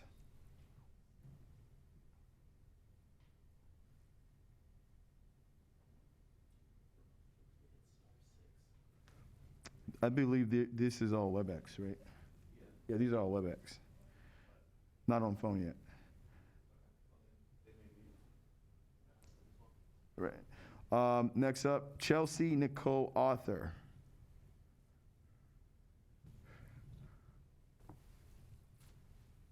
And the last person I have on my WebEx list is Mr. Max Green. Max Green. Hi, Mr. this Green? is Max Green. Hi. I represent the Greektown Neighborhood Association in Southeast Baltimore, and I want to echo a lot of the comments that have already been made about water affordability and the fact that Water for All and other programs are not meeting the needs of a variety of the city's residents. I think there's been a lot said today about affordability. Obviously, everyone here understands the reality of compounding interest, and that's essentially what any water rate increase is doing. Compared to other American cities, Baltimore's water rate is 2.7% of median household annual income, and that's nearly, or rather over double of what the average American pays. I think that many Baltimore City residents are asking what they're getting for that value. As we heard from DPW today, there have been efforts to modernize and improve performance standards within the department.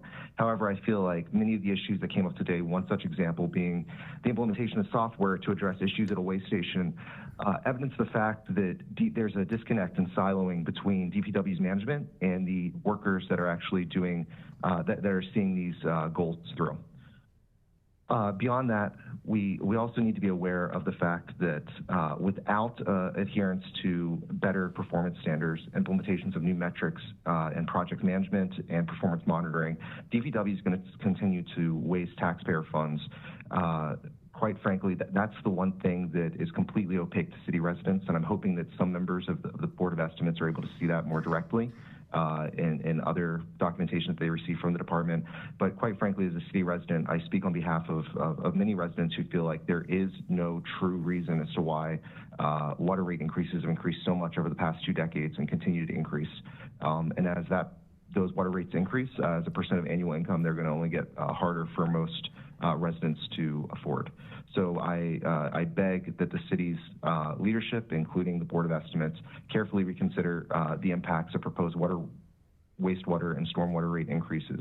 The city of Baltimore and its residents definitely deserve world-class city services, but they should not foot the bill for endemic mismanagement within the Department of Public Works. And again, these water rates impact all citizens. That concludes my comments. Thank you so much, Mr. Green. At this time, if you are on and joined us via phone, I'll ask that you press *6. I believe we've gone through the entire list, but I just want to make sure that there aren't any stragglers that missed an opportunity on the phone. So if you could press *6 at this moment. And hi, can you hear me? Yes, I'm sorry, ma'am. What is your name? My name is Taylor Smith-Hams. If you could say that one more time. Taylor Smith-Hams. I signed up to testify. Yes, Ms. Smith-Hams, the floor is yours. Thank you. I am a resident of Better Waverly, and I am the Advocacy and Outreach Senior Manager at Blue Water Baltimore. Our mission is to restore the quality of Baltimore's waterways to foster a healthy environment and thriving communities. We know the consequences of not properly investing in our water and wastewater infrastructure, from sewage backing up into thousands of Baltimoreans' homes every year to the state taking over the Back River wastewater treatment plant due to Clean Water Act violations. This is unacceptable. Clean water is a human right. Baltimore City has a duty to invest in its sewer pipes, wastewater treatment plants, and sewage backup assistance programs without further burdening residents with water rate increases that disproportionately affect Black residents. We are glad to see that the proposed rate increase is the lowest in over a decade. However, it is still a rate increase at a time of significant inflation and economic hardship. The city has an enormous opportunity to direct state and federal resources, including money from the American Rescue Plan Act and the bipartisan infrastructure law, toward our water infrastructure to make sure that Baltimoreans have access to the clean water we all deserve. We urge you to apply for and invest state and federal funds in sewer infrastructure improvements and expansions to the expedited reimbursement program and sewage on-site support program. These investments will help protect our waterways from pollution, reduce the number of residential sewage backups, and ensure that Baltimoreans have support when they experience backups in their homes. We also fully support our partners in the Baltimore Right to Water Coalition and urging you to fully implement the Water Accountability and Equity Act. Thank you for your time. No, thank you so much, Ms. Taylor Smith-Hams, for your continued advocacy. At this time, are there any additional members from the public who unfortunately did not get a chance to speak, and it's even dialed in via your phone or on WebEx. Again, if you're on your phone, you have to unmute yourself by pressing *6.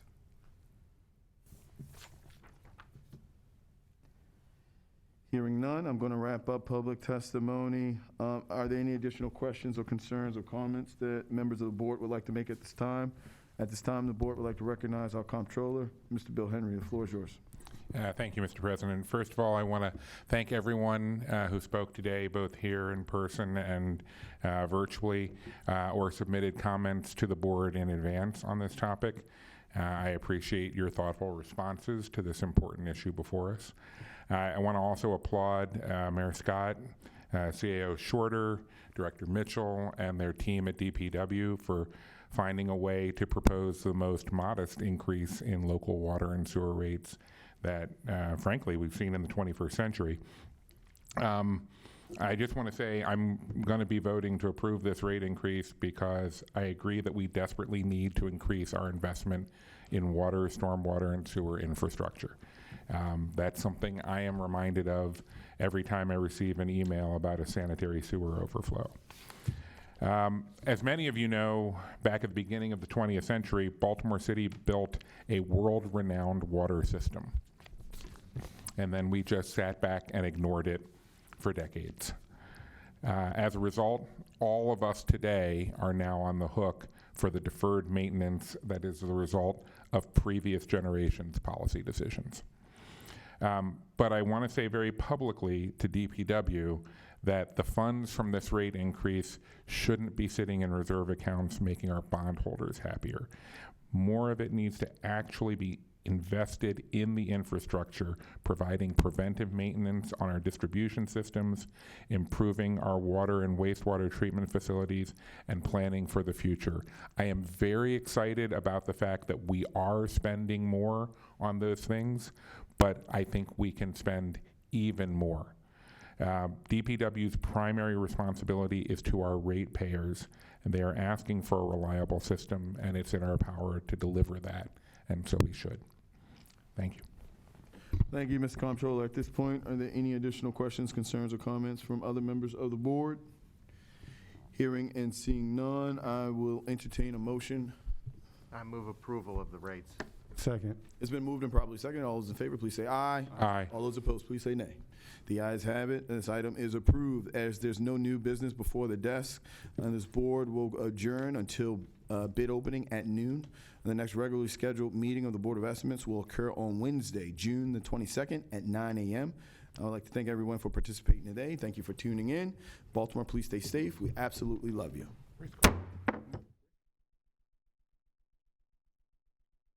I'm Celeste Amato, and I'm clerk of the Board of Estimates, and I'm joined by my able colleagues, James Knighton and Audrey Quarles, and we'll be opening 11 bids this afternoon. First, I want to share some addendum for bids that are pending. So bear with me and I will read through those items.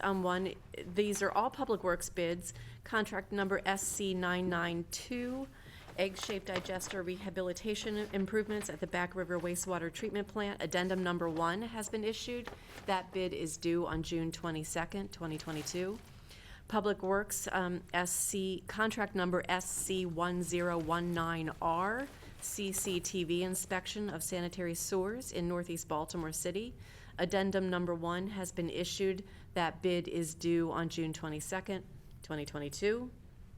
Contract number SC1020R, CCTV inspection of sanitary sewers in South Baltimore. Addendum number 1 has been issued, and that bid is due on June 22nd, 2022. Contract number SC1020R, CCTV inspection of sanitary sewers in South Baltimore City. Addendum number 2 has been issued, and that bid again is due on June 22nd, 2022. So that SC1020R has 2 addendum currently issued.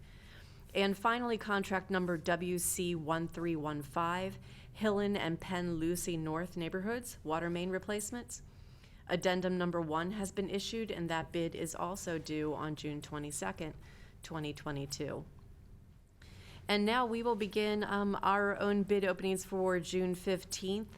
Just to remind folks who are tuning in, and welcome to our live guests in the audience today. We go through the bids pretty methodically. We're going to be reading the results out loud. You will probably hear Jim and I repeat information back to each other if we haven't understood numbers. And we will repeat the received numbers several times to make sure that everybody who's listening in can clearly get that information and record it for their use.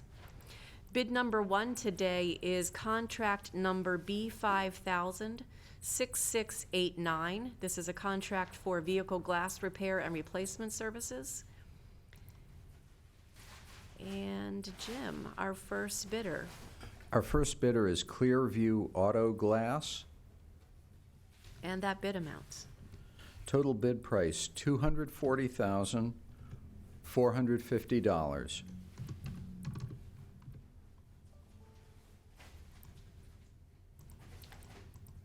Chip, could you repeat that again because my Sure. computer is acting up? 240,450.00.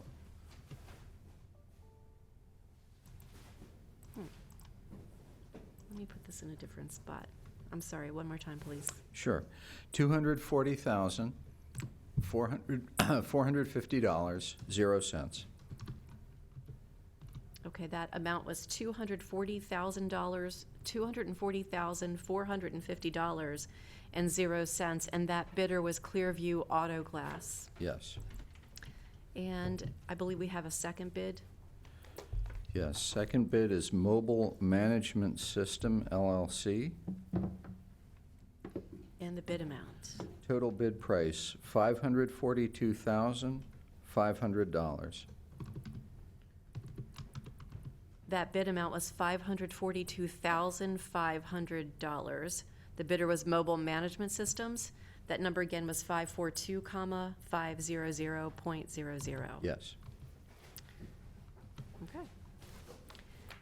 Those were only 2 bidders on contract number B5000-6689. Correct. Our next opening today is for the Bureau of Procurement, contract number B5000-6582. Contract name is Cell Site Simulator. And I believe we have 2 bidders for this item. Yep. Jim, Yep. first bidder?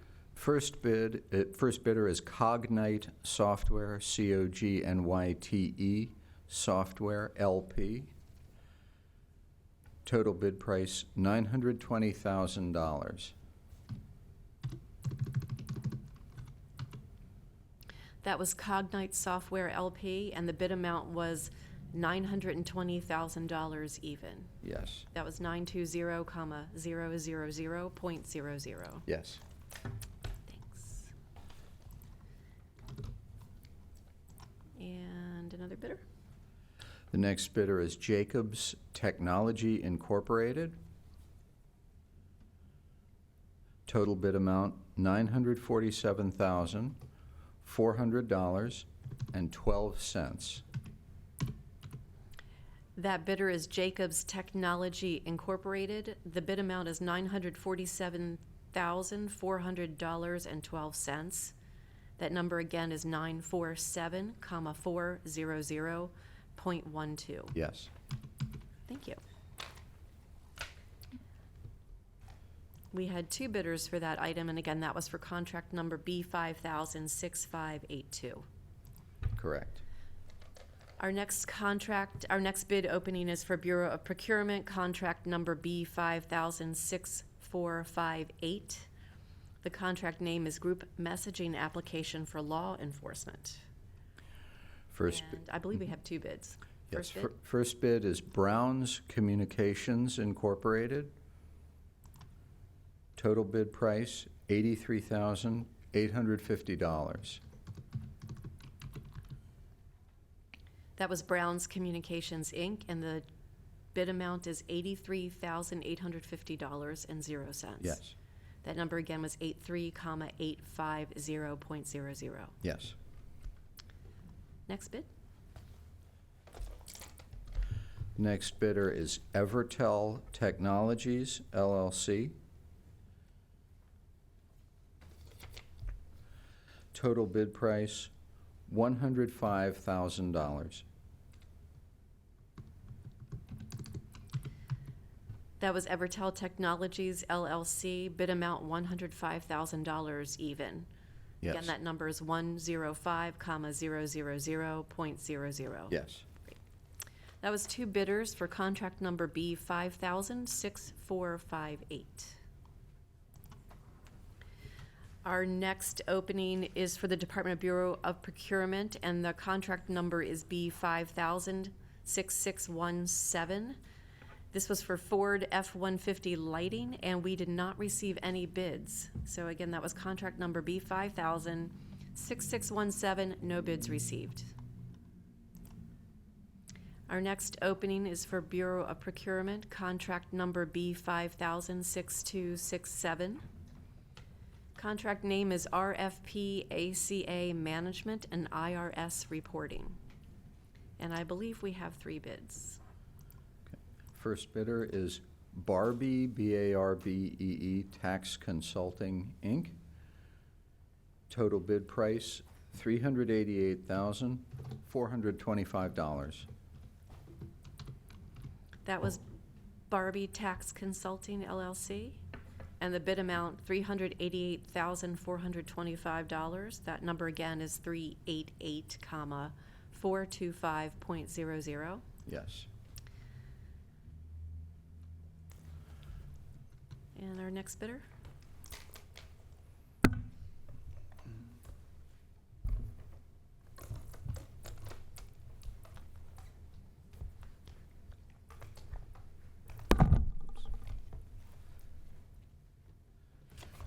Next bidder is Benefit Focus.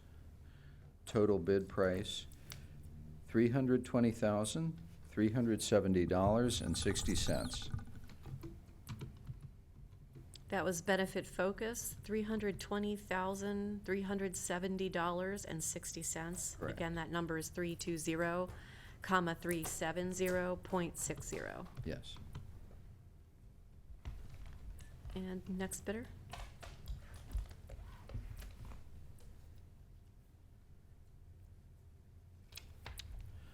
The next bidder is Bolton Partners, Inc., DBA Bolton. Total bid price, $1,114,998. That was $1,114,000. 998.00.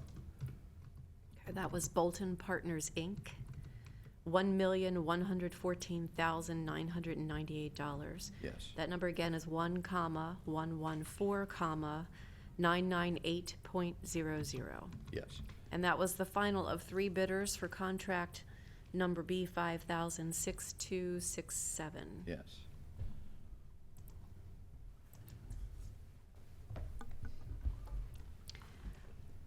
Opening next for Bureau of Procurement, contract number B 5000-6652. This is for Community Planning Survey, and this is technical proposals, which means that I'll just be announcing the name of the bid, one or more bidders. Yes. So our first bidder. The bidder is the Melior Group, M-E-L-I-O-R Group. And Jim, is that our only bidder for this item? That's the only submission. Okay. Yes. We have one submission for B 5000-6652. Again, that was Melior Group for Community Planning Survey. Yes. Up next, we have for the Bureau of Procurement, contract number B 5000-6293. We will be opening price proposals for banking services. And Jim, I believe we have 5 proposals for this item. Yes.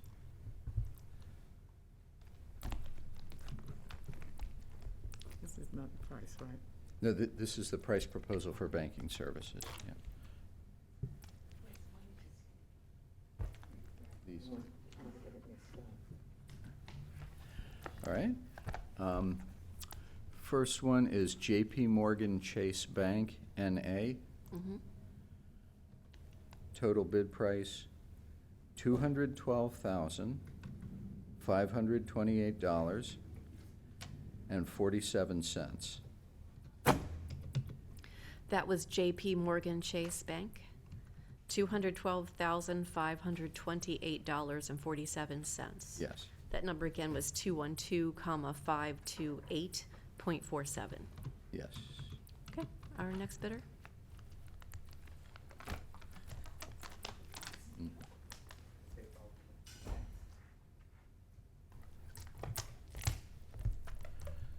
Next bidder is Truist Bank.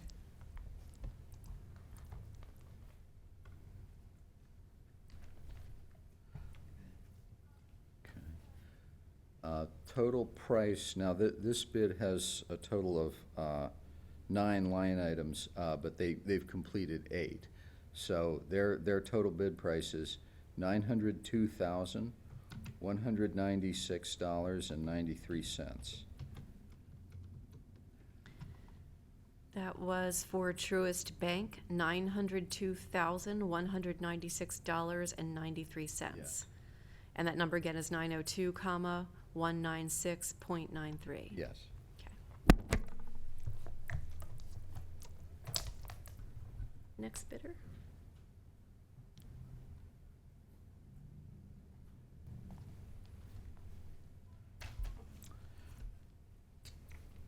Next bidder is TD Bank NA. Mhm.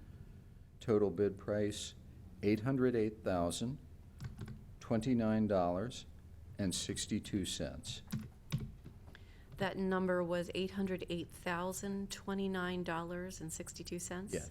That was a bid for TD Bank. The number again is 808,029.62. Yes.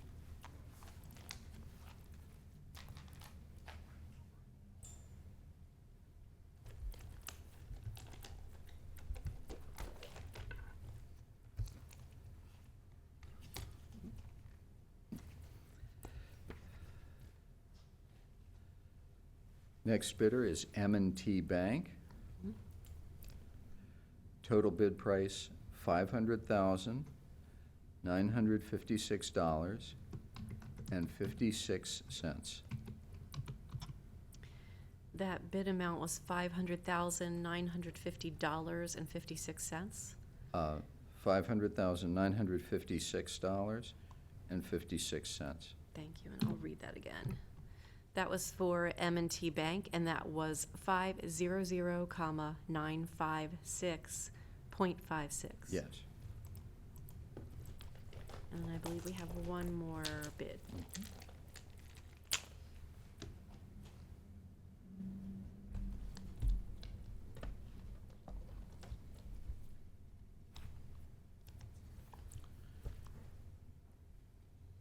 Bidder is Bank of America.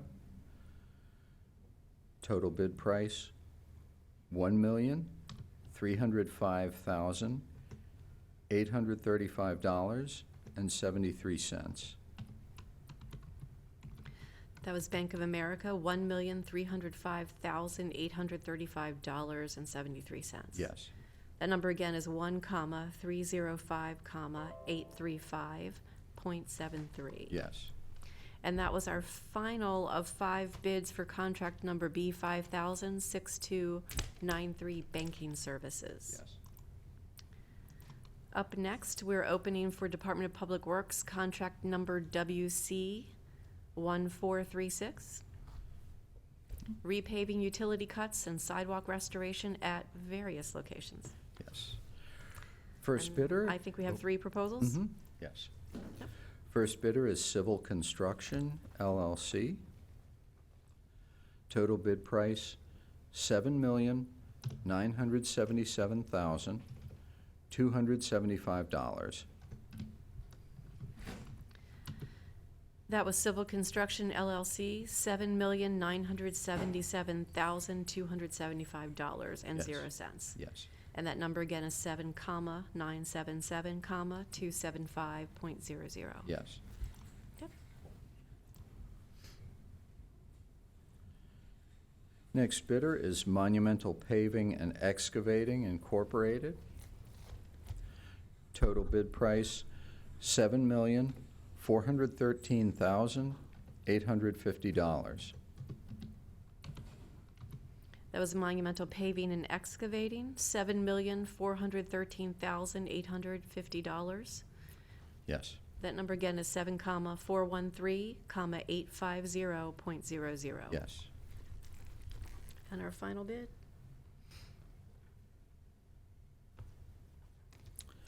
Final bidder is Manuel Luis Construction Company Incorporated.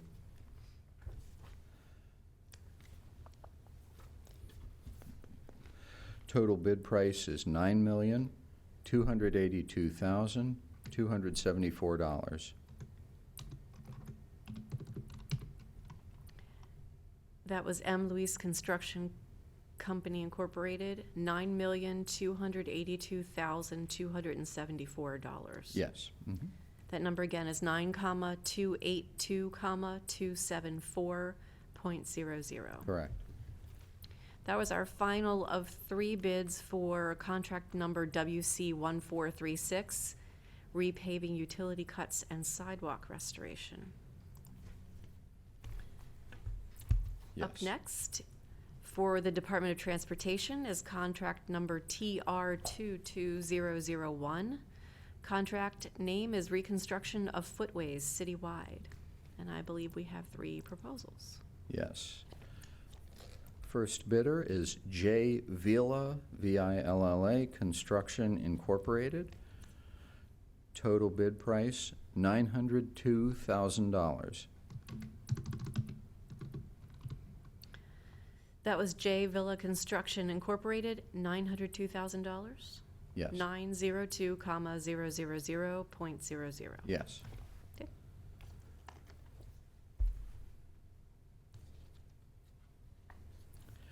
The next bidder is Paniagua Enterprises Incorporated. Total bid price, $1,100,160. That's Paniagua Enterprise Incorporated, $1,100,160. Yes. That number again is 1,100,160.00. Yes.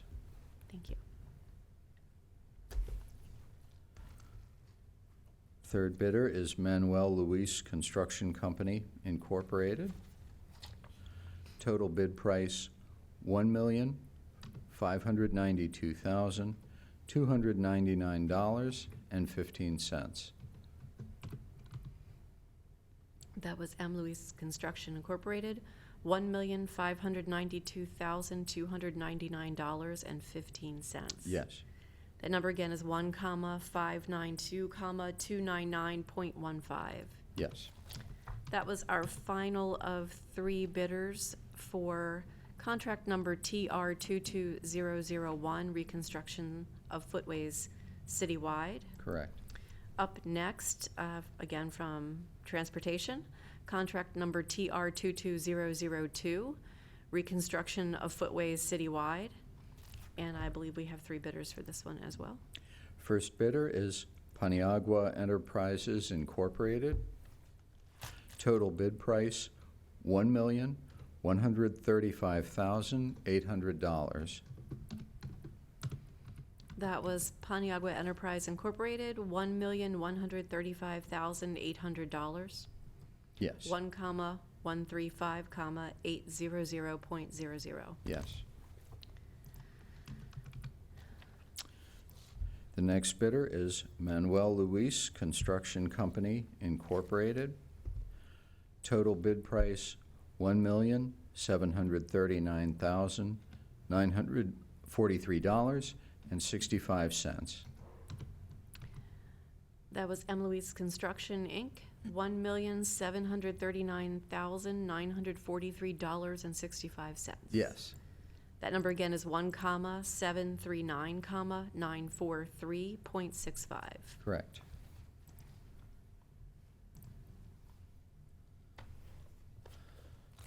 Final bidder is J. Villa Construction Incorporated. Total bid price, $985,070.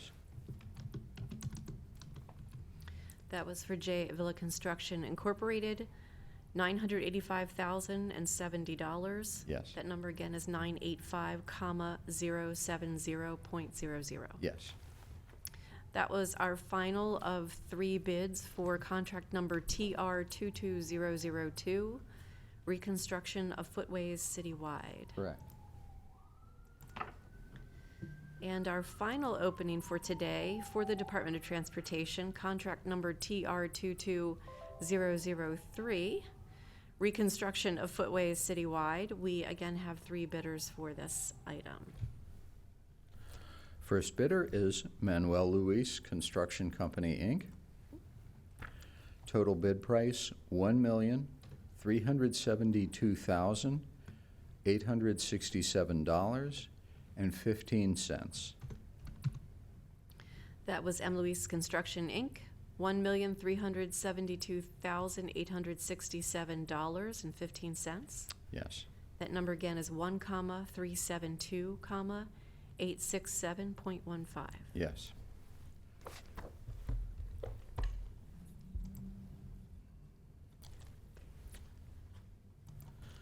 The next bidder is Paniagua Enterprises Incorporated.